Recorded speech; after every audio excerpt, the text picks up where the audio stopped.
Hey, you chickadees. I'm Lay Rooster, and you're in the hen house. Welcome in. Today we're looking at ARC 66 at the end, now that we're done as of this fine Monday, Latinum Monday, and giving a grade and reviewing. So I'm curious again about what you think and what what I've been weighing in. All my streams this weekend, we've been talking a lot about the ARC and people's reactions. So I'm curious what you think, and hope that you'll add in your comments below as we talk about some of these key topics that people brought up, so that we can give feedback both to Scopely and just talk about state of the game. Anyway, let's dig in. Remember to like, follow, and subscribe, and check out the Twitch as well as the YouTube. So I appreciate all that. You can catch some of the videos. We've got the Gorn Eviscerator rundown overview video, as well as the patch notes, which some of this is going to come up. Let's look here at the website, and just looking at the patch notes so we can kind of cover the things and our reactions to what happened. So we had the Gorn Eviscerator ship. Okay, so all right, different thoughts. Now check out my video on the Gorn Eviscerator and the overview and how to use it and my thoughts. One though, I like this ship. I like the loop. The grind is added on to the already existing one with the Apex Isomatter and the Volatile Isomatter. Let's see, downsides. All right, one, unless you pump research into this ship, you can't get the Volatile Isomatter with this ship. You have to use another ship, and that means you have to do a double grind, because you do this one for Apex and the other one for Volatile Isomatter. That's a real downgrade, because the ship is also slow to upgrade, and because it's like the Discovery, you have to use the same parts for the research that you do for the building the ship up, and you want the ship to be bigger, badder, faster, and stronger. So you're going to put the research on the side shelf. Let me know about thoughts if you have the Gorn Eviscerator on that one. The other, of course, is that you had to pay for this out the back. There was no half of this available in the Battle Pass, which I think is the preferred way to launch one of these ships, where the pay Battle Pass gets half of it, and then you can consider what you're doing. That's one. Also, I guess as we scroll down, one of the biggest things that happens with this, let's scroll down here, is this section here. All right, there will also be a weekly Gorn technology event that all players will be able to participate in that will reward players with blueprints. Notice it says date TBD. Check my other video when I launched the ARC when this started. I don't know that date TBD was there. The implication from all the content creators, much bigger than me, and everything else was out the gate. We know we're going to start getting this. Everybody's been asking me, where is this? That leads. That's a real, what I would call an epic fail on the launch of the free-to-play path for the Gorn Eviscerator. Maybe that's going to happen now that the ARC is ending. I don't know, but it felt like a bait and switch. The rug pulled out from under us about that. I went ahead and bought it because I was excited about the ship and wanted to try it out on stream and everything like that. But many people are waiting to earn it free and are tired of buying ships. So that's fine. This was kind of like, oh, you're going to have a way to do it. And I figured we'd have it in the events, which, but nope, wasn't even there. So we're going to have to see in Scopely, it felt like dirty pool. So that's the way the community has generally been feeling about that. So again, ship pretty good. A real screw up with the way it is failed to be offered free to play, and also it's not great that the ship does not work for the Volatile Isomatter enough that you don't need. I have to use my Pylum to run periodically on that when I'm already running the Eviscerator.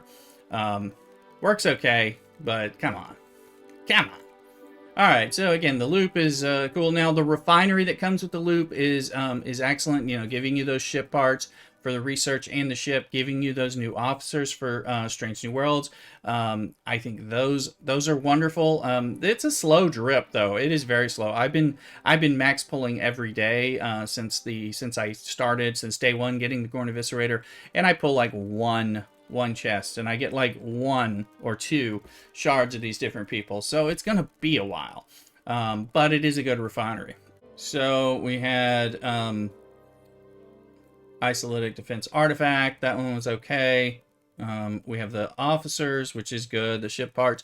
The ship parts are there, for getting like 4-star and later on getting 5-star ship parts. You do get those. You do have to tier the Eviscerator up to be able to get what you want. I needed Uncommon Battleship for the Tribune I'm working on, and I had to wait till I got to tier 2 on the Gorn to be able to get that, and I assume that it will get rare pretty soon, but it's a slow path, so it's taken me a while to get to the next part to check that out and to check it out on stream.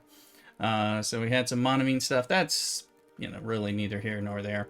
The officers coming in, we had Epic James Kirk, and we had the rare officer Palia. Kirk, I think, is interesting. I've wanted to test him out with the Gorn Eviscerator and some other scenarios. I haven't been able to get him in any of the SLBs and all that. I'm not in the best place where spending pays out for me right now, so I've got to figure out what I'm doing with that. So I haven't been able to test him out. So he's not that easy to get from my perspective, so that's not great. But I also don't have to have him to play the game, which makes it less useful of an officer. Pelia, I'm still working on getting. Now, she has that increasing isolytic defense. I think that's going to be super key. Not as quite as key as Chapel's below deck in creating isolytic damage down below.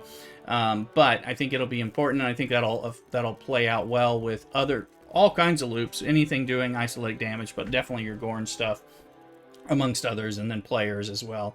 So for eventual PvP with isolytics. So again, they're there, but they're slow, and we haven't really had cool ways to grind her out except through the refinery of the Gorn Eviscerator, which again has a borked, not borked, but borked free-to-play path. So yeah, we had missions. Those were broken, so they had to comp us. So I actually didn't complete them.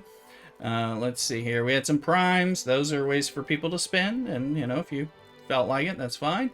I certainly spend here and there, and all that. You know, we had some avatars. And then, you know, I think kind of coming in the event calendar, one of the reasons I like that they put it down here, but this gives a bit of a visual if we look at it. Like you can see, we had to upgrade the Gorn Eviscerator. You had to do those. Those events were coming like multiple times here. And that made sense because the ship was coming out. And then we have like Thin Lines Fed, Klingon, Romulan, and then repeats of it over here. I felt like there was a lot of, hey, we're repeating this again. And that seems to be a theme with a lot of these arcs lately. It's like, oh, let's get a week's worth of content and then kind of like repeat it until we're done. So although I guess I don't want them to be so creative that we have trouble figuring out how to complete events, it was, you know, kind of boring. And as a lot of people on my feed were saying, you know, it's like, felt like it's more for spenders this arc than some of the other ones. Curious about your thoughts about that as well. Certainly, if you wanted to play around and enjoy Gorn Eviscerator stuff, you needed to buy the Eviscerator. I did. I had more fun in that part of the arc, but the rest of it was pretty meh. So when it comes to grading, I think we're giving this one a big C. Yeah, a C. So placing the grade up there. Not very great. Not horrible. Kind of a screw you to free to play, which if that wasn't there, that we could pump this up. But it's a little boring. I enjoyed the Gorn grind, but that was as somebody over Ops 40 who also spent to have the ship. So I don't know how much you enjoyed it if you didn't have the ship and were participating in that. Please let me know in the comments. So I'm going to give it a C because it's not as bad. It wasn't completely technically flawed, but they're definitely messing around with the free-to-play, and it definitely felt like you needed to spend to participate and have more fun this month. None of that has felt great. I have no officers and I've spent some already, so I'm like not super thrilled. Anyway, let me know your thoughts. Give me your grade below in the comments. Thanks for checking it out. Remember to like and subscribe. Come check us out on Twitch. You take care, and cock-a-doodle-doo.